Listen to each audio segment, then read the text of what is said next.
Hello everyone, this is Alex, and welcome to, or maybe welcome back to, the land of Greedfall. I just recently found some free time to jump back into Greedfall on PC, which, beware, is the version I'm playing here. However, tons of brand new players will be considering giving this a download right about now to see what this is all about, thanks to it being January's free PlayStation Plus game, making this the perfect time for a re-evaluation. It's almost like I had carefully planned this all out. I did cover Greedfall back when it launched in 2019, doing a character class breakdown on the channel, which is still lovely by the way if you've yet to play this, but I never really found the time to also give my full opinion on what I thought of the entirety of this open world action RPG. Let's fix that right now though, as I Scrooge McDuck dive right back into the gigantic pile of gold that is Greedfall, reconsidering how it holds up. Greedfall is a core role-playing experience where you shape the future of a new world seeping with magic, filled with riches, lost secrets, and fantastical creatures. With diplomacy, deception, and force, become part of a living, breathing world, influence its course, and forge your story. For real though, first off, if you're just starting your initial playthrough of Greedfall right now, from my experience, I do recommend bumping up the difficulty to at least hard, because in the mid to late game, you kinda turn into a steamroller playing on normal. The higher difficulties help to adjust the difficulty curve better in the long run, making leveling up and acquiring new gear more impactful throughout the entire game. It is an RPG, so that feeling of advancement is immensely important to maintain throughout the journey, or you risk getting somewhat bored of the progression. Adjusting this will affect the combat portion of the game, which makes up about half of the total experience of Greedfall. The combat system here is not dauntingly complex or intricate combo heavy, instead relying more on your weapon's basic string of attacks, timely parries, use of the active skills you'll be unlocking, and working alongside the rest of your teammates. Just like the Dragon Age games, combat is happening in real time, but you can tactically pause the game at any moment to plan out your next attack or better observe enemies' weaknesses. Personally, I never really used this that much at all, even playing on the higher difficulties, but it's still there if you want it. You can map up to 8 abilities or items on a quick use bar, 4 on the D-pad, 4 on the right trigger plus the face buttons, which makes micromanaging much of your entire skill set in real time feel perfectly doable. The combat remains fun enough throughout most of the game, and you'll be getting more longevity out of it if you occasionally reset your character class and try out different builds and playstyles. Just another first-hand recommendation. Now, the only real big downside that stuck out the most for me in terms of Greedfall's combat is the pretty low enemy variety. You'll be coming across hairy, four-legged beast-like creatures about as frequently as someone casually strolling the streets of Yharnam, so be prepared for killing things that look near exactly like these over and over. I am an extra stickler for preferring a lot of enemy variety in my games, so this is the #1 department I would like to see greatly expanded in a hopeful sequel.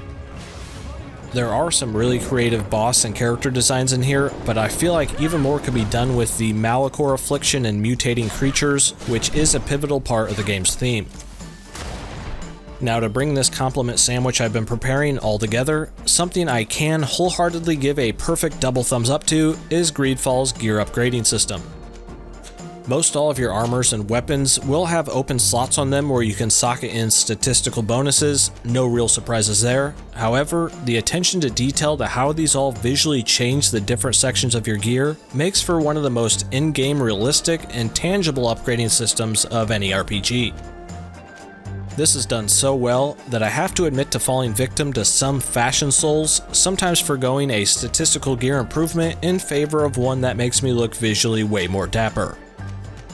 Nothing bums me out more in an RPG or JRPG than equipping new cool gear which is not reflected at all in the in-game appearance of my character, but here in Greedfall, it is the exact opposite of that, going above and beyond in the gear modification design department. Speaking of the design department, the open world artistic design and general overall style is yet another big success that pops right to the forefront of my mind when anyone mentions this game. The towns you'll be visiting are a visual treat, feeling fairly gritty and real, not going overboard with a ridiculous sea of NPCs swarming all over them like a CPU flexing digital beehive. This really lets you more naturally absorb the architecture that's around you.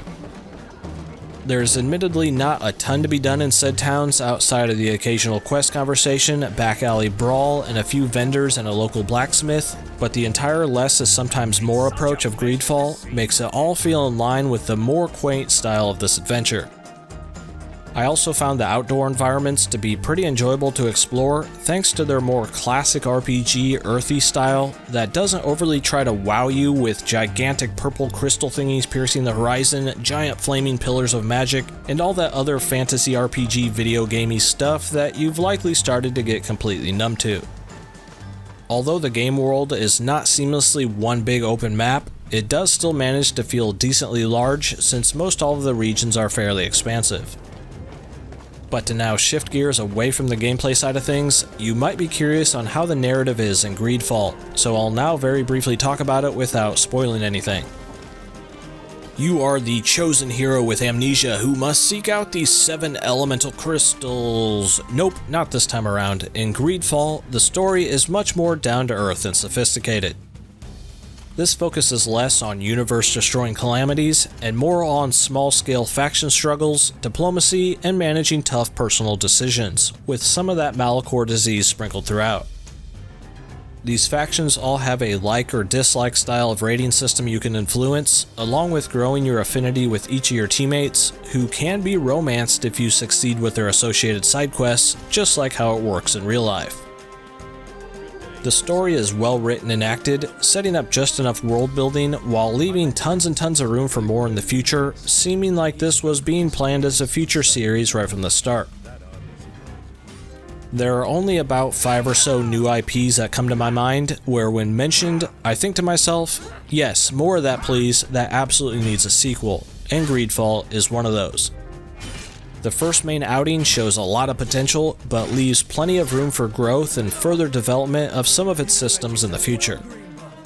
The dev team behind this, Spiders, definitely has shown they have the skills, so next time I hope they get quadruple the budget so they can go fully all in with an even more epic continuation to Greedfall.